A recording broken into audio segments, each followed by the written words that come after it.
¿Qué tal? Buenos días, ¿cómo están? Buenos días. ¿Cómo le va, Gabriel?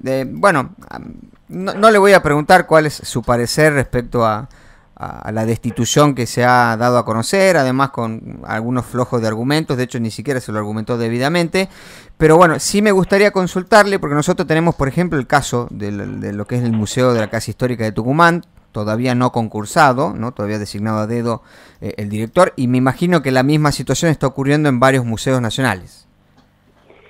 Sí, exactamente. Bueno, en el caso de Cecilia Guerra, que era la directora de la casa, ella había concursado, después cuando el concurso la sacaron, cuando lo que correspondía era hacer otro concurso.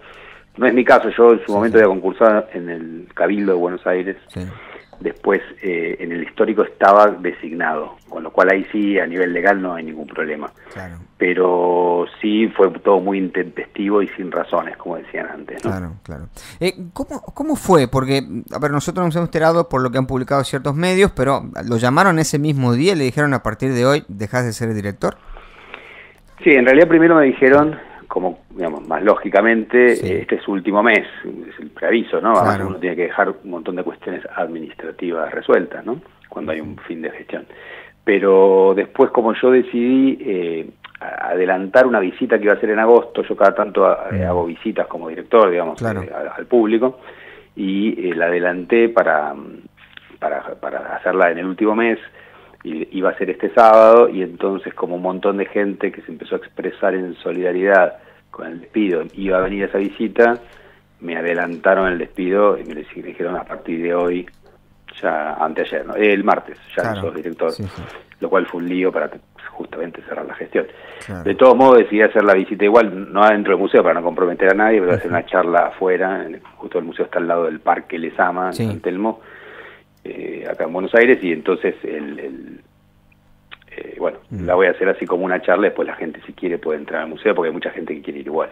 Claro, claro, se entiende. O sea, ni siquiera lo dejaron que se despida con lo que tenía previsto. No, hubo ahí una especie de ensañamiento que no entiendo muy bien, pero bueno, qué sé yo. La verdad es que algunas cosas son raras en estos tiempos. Claro, claro. Le voy a consultar porque, a ver, fue como un trascendido, ¿no? De que el ensañamiento empieza porque no le habría permitido al presidente Javier Milei que use el sable de San Martín. Quiero consultar si hay algo de verdad en eso, ¿no? Porque por ahí se dicen muchas cosas. No sé cómo se inventó. O sea, hubo una discusión sobre el sable, pero no que involucrara directamente al presidente, ¿no? Claro. Lo que ocurrió fue que el Ministerio de Defensa le pidió a la Secretaría de Cultura, en la que pertenecen estos museos nacionales, que le dieran el sable de San Martín para que estuviera otra vez en el Regimiento de Granaderos, donde estuvo mucho tiempo, hasta que en 2015 retornó al histórico, que es donde pertenece porque fue donado al Museo Internacional por su dueña, ¿no? San Martín le dejó su sable a Rosas se lo dejó a su hija, y su hija se lo donó al Museo Historia Nacional. Entonces ahí es donde debe estar, ¿no? Claro. O sea que si lo sacan del museo, la familia Rosas puede reclamar que devuelvan el sable. O sea, no podría ya a esta altura, ¿no? Pero quiero decir, en general los museos arman sus colecciones por donaciones de particulares que dicen que quieren que esté ahí. Entonces, lo justo es que esté ahí. Ahí hubo toda una historia, en la década del 60, con la proscripción del peronismo, hubo grupos peronistas que hicieron unos robos políticos como protestas, querían mandar el sable a Perón.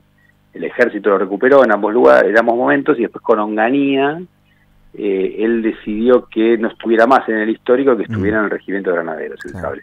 Con lo cual además nadie lo puede ver, ¿no? Porque digamos, que queda ahí en el regimiento. Claro. Finalmente lo que se hizo en 2015, que era el segundo gobierno de Cristina Kirchner, lo llevó al histórico, pero con una especie de acuerdo por el cual Granaderos sigue siendo la guardia. Entonces Granaderos vive en el museo y custodia el sable. Claro. Y además hace una guardia de honor, ¿no? Siempre. Claro. Entonces esa era una solución lógica, me pareció, pero bueno, ahora hubo un pedido de nuevo, y a raíz de eso yo empecé justamente, ante pregunta de los medios, a contestar por qué me parece que tiene que estar el histórico. Y bueno, después alguien inventó esto de que lo quería Milei en persona. Eso, puede ser verdad, pero yo no tengo ninguna información. Pero no le pidieron a usted que lo saque al sable, para que quede claro. No, eso no pasa. ¿no? Bien, bien.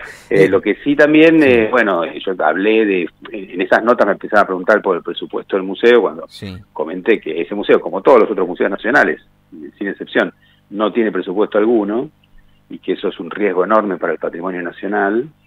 Bueno, eso fue lo que aparentemente molestó. Y bueno, de ahí la decisión, porque justo el museo está pasando, más allá de la falta de recursos, por un buen momento de exhibiciones, público, respuestas del público. Claro. De hecho, corríjame si no me equivoco, provienen de números récords de visitantes, ¿no? Sí, estuvimos, porque nosotros yo empecé en 2020, pero después hicimos, además yo me dedico al siglo XIX como historiador, pero además de los temas clásicos del museo, agregamos otros temas en muestras temporarias, ¿no? Hicimos una muestra grande sobre el rock argentino en los 80 y otra sobre la historia del fútbol argentino, que casualmente coincidió con el triunfo argentino en el Mundial, entonces fueron dos muestras muy populares, y eso hizo que además la gente conociera más al museo, y ahora, más allá que no tenemos esas muestras, viene mucho más público que antes de ellas. Claro. Entonces ese fue el objetivo justamente de esas exhibiciones. Claro. Gabriel, recién mencionó que funcionaban sin presupuesto. ¿Cómo se administra un organismo si no se tiene un presupuesto designado?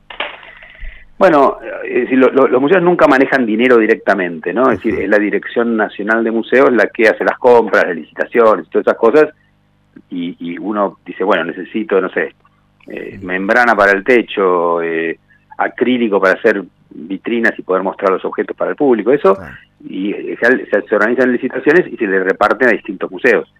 Suele ser ese el mecanismo. Ahora no hay licitaciones, no hay ningún tipo de materiales que a uno le provean, entonces, bueno, algunos museos tienen, y el histórico tiene, una asociación de amigos, digamos, que junta fondos de alguna manera, bastante limitados, gracias a los cuales sobrevive.